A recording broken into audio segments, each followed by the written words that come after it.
안녕하세요. 성경에서 찾은 더 크게 성공하는 법의 저자 강훈 작가입니다. 반갑습니다. 오늘 저는 성공하기 위해서 반드시 해야 되는 두 번째 원리에 대해서 이야기하고자 합니다. 그것은 바로 가난의 장벽을 깨라 라는 것입니다. 이 영상을 끝까지 시청하시면 가난의 장벽을 깰 수 있는 비법을 알게 되니까 끝까지 시청해 주시고 구독, 좋아요, 댓글 꼭 눌러주시기 바랍니다. 가난은 마치 거대한 장벽과 같습니다. 가난이 지속되면 도무지 뛰어넘을 수 없는 거대한 장벽처럼 느껴져서 우리를 더럽게 합니다.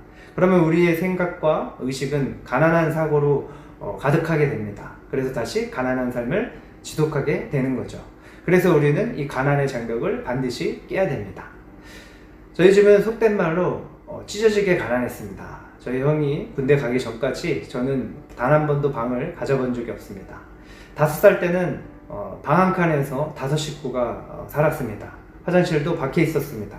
그래서 어린 저는 밤에 화장실 가는 게 너무너무 무서웠습니다. 초등학교 2학년 때 이사한 곳은 반지하에 방 2칸이었습니다. 방 하나는 누나가 쓰고 우리 4식구가 한 방에서 지냈습니다. 초등학교 5학년 때 어머니가 묵사 안수를 받으셔서 교회를 개척했습니다. 깊은 지하를 얻어서 한쪽은 예배당으로 사용하고 한쪽은 방을 만들어서 생활했습니다. 보일러도 없었습니다. 전기장판을 사용해야 됐습니다. 한겨울에는 씻으려면 물을 끓여서 씻어야 됐습니다. 또 형과 제가 쓰던 방은 계단 밑에 창고로 쓰던 곳을 방으로 사용했습니다. 형과 저 두 사람이 누우면 움직일 수 없을 정도로 좁았죠. 또 천장이 비스듬히 돼 있기 때문에 일어나면 머리가 닿았습니다. 그곳에서 청소년기를 보냈습니다. 그래서 저는 가난이 너무 싫었습니다. 그런데 한편으로는 돈에 대한 막연한 두려움도 있었던 것 같습니다. 그래서 항상 작은 비상금이라도 마련하려고 애를 썼습니다. 그래서 초등학교 4학년 때부터 중학교 1학년 때까지 신문 배달을 했습니다. 중고등학교 때는 안 해본 아르바이트가 거의 없을 정도로 아르바이트를 했습니다. 그 결과 교회 전임 사역을 할 때 매우 작은 사례금이었지만 만족할 수가 있었습니다.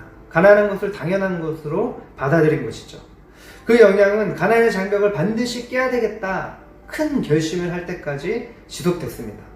그래서 제가 그 아파트를 살 기회를 놓친 것입니다. 대출을 받는 것이 두려웠고 비상금 없이 대출을 받으면 비상금 없이 살아야 되지 않습니까? 그래서 비상금 없이 살아가는 것이 두려웠던 것입니다.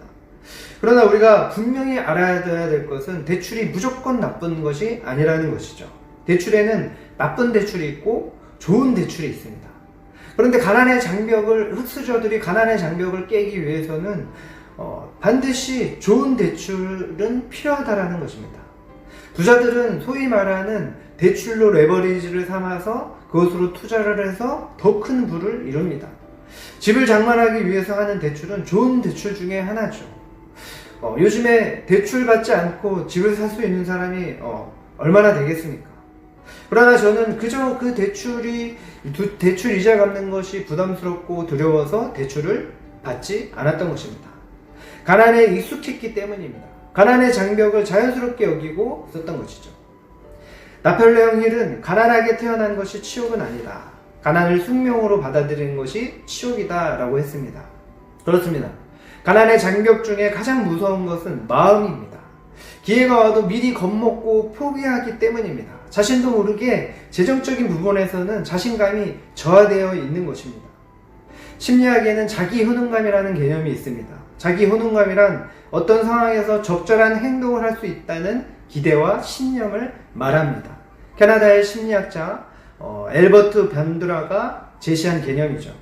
이 자기 효능감이 저하되면 나는 안 돼, 내가 하는 일이 그렇지, 내가 뭐 그렇지 뭐 이런 자기에 대한 부정적인 신념이 마음 깊이 자리를 잡습니다. 그래서 결정적일 때 주저하다가 중요한 기회를 놓치게 되는 것입니다. 이것이 가난의 장벽의 가장 큰 장벽을 만드는 것입니다. 이 장벽을 깨야 됩니다. 저처럼 가난의 장벽이 있음을 깨닫고 반드시 깨리라는 결단을 해야 됩니다. 그리고 기회를 잡아야 됩니다.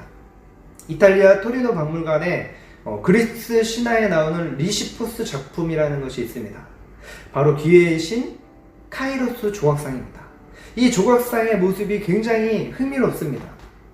벌거벗은 남성의 모습으로 앞머리는 머리숱이 무성하고 뒷머리는 대머리였습니다. 어깨와 양발, 발 뒤꿈치에는 날개가 달려 있습니다. 그리고 그 조각상은 양손에 저울을 들고 있습니다. 카이로스 조각상 아래에는 이런 글귀가 새겨져 있습니다. 내가 벌거벗은 이유는 쉽게 눈에 띄기 위함이고 나의 앞머리가 무성한 이유는 사람들이 나를 보았을 때 쉽게 붙잡을 수 있게 하기 위함이다. 나의 뒷머리가 대머리인 이유는 내가 지나가고 나면 다시는 붙잡을 수 없도록 하기 위해서이며 날개가 달린 이유는 최대한 빨리 사라지기 위해서입니다. 나의 이름은 바로 기회입니다.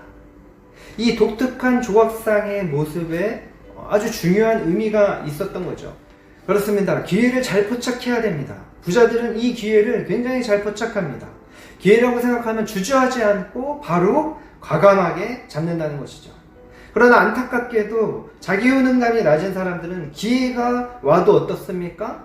주저하다가 놓치고 합니다. 기회가 오지만 우물쭈물하다가 잡지를 못하는 것입니다. 데일 카네기는 기회에 대해서 이렇게 말했습니다. 좋은 기회를 만나지 못했던 사람은 하나도 없다. 그것을 잡지 못했을 뿐이다. 데일 카네기의 말처럼 기회는 누구에게나 오는 것입니다. 다만 그 기회를 과감하게 잡느냐 아니면 리스크를 두려워해서 우물쭈물하다가 주저하다가 놓치느냐의 차이라는 것입니다. 그 차이가 가난과 부를 결정짓습니다.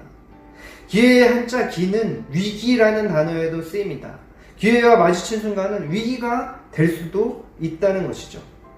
예를 들어서 아파트를 사기 위해서는 위기로도 느낄 수 있는 그 대출을 받아야 된다는 것이죠. 어떤 투자도 마찬가지입니다. 어느 정도 리스크 없이 이익을 얻을 수 있는 길은 복권에는 없을 것입니다. 그러므로 자기 효능감이 정말 중요한 것입니다.